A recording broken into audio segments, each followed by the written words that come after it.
Halo semuanya, pada video kali ini saya akan membagikan tips-tips bagaimana mencegah flu atau pilek pada anak dan bayi. Bagi teman-teman yang baru mengunjungi channel ini, jangan lupa di-subscribe dulu ya, supaya nggak ketinggalan video-video selanjutnya. Jadi kenapa saya ingin membagikan tips-tips ini? Karena kesehatan anak itu penting ya, dan kalau misalnya anaknya flu, itu pasti bisa membuat orang tuanya khawatir, pusing, dan tentu bingung juga ya kadang-kadang. Oke, kita langsung aja ya ke tips-tipsnya. Jadi di sini saya punya 6 tips, tapi ini berdasarkan pengalaman saya. Mungkin teman-teman punya tips sendiri juga ya bagaimana mencegah anak flu. Oke, kita langsung aja tips yang pertama. Di sini yang biasa saya lakukan itu memastikan tempat tidur atau tempat bermain anak itu harus bersih dan terhindar dari debu. Itu harus rajin dibersihkan, disapu, dan juga dilap. Jadi itu sering saya lakukan kalau misalnya Nara udah mulai bersin-bersin atau udah mulai meler. Tapi menjaga kebersihan itu nggak harus ketika bayinya ini ya mau sakit, kebersihan itu emang harus kita jaga setiap hari. Oke, tips yang kedua itu biasanya kalau Nara udah kayak gejala mau flu, itu saya harus makein dia baju yang hangat. Walaupun siang hari itu tetap saya pakein celana panjang supaya nggak masuk angin dan tetap hangat.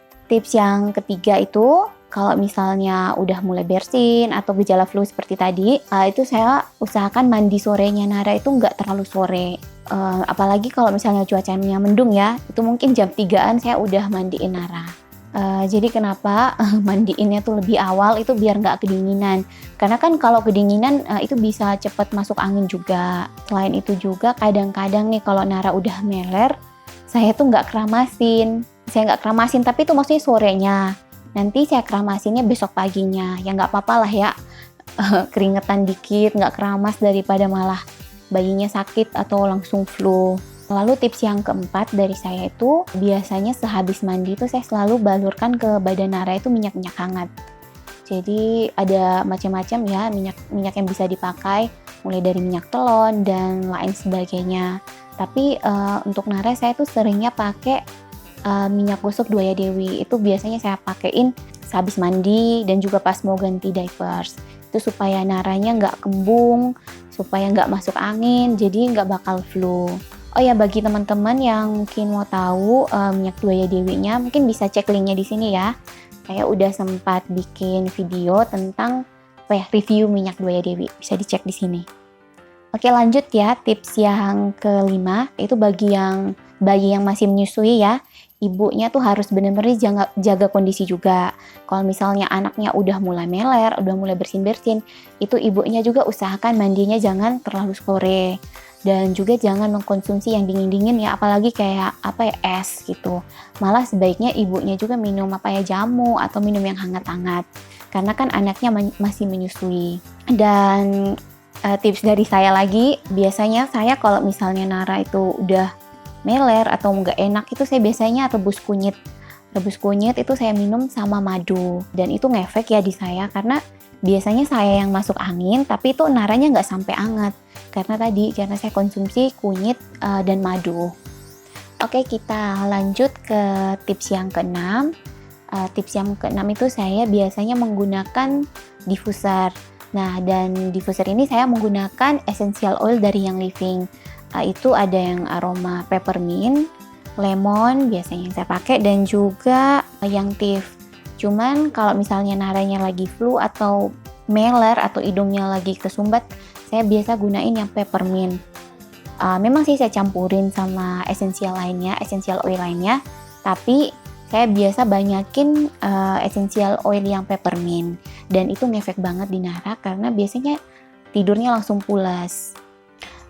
Selain oilnya pakai diffuser, itu biasanya juga saya gosokin ya, gosokin di belakang telinga, di tengkuknya, sama di kakinya.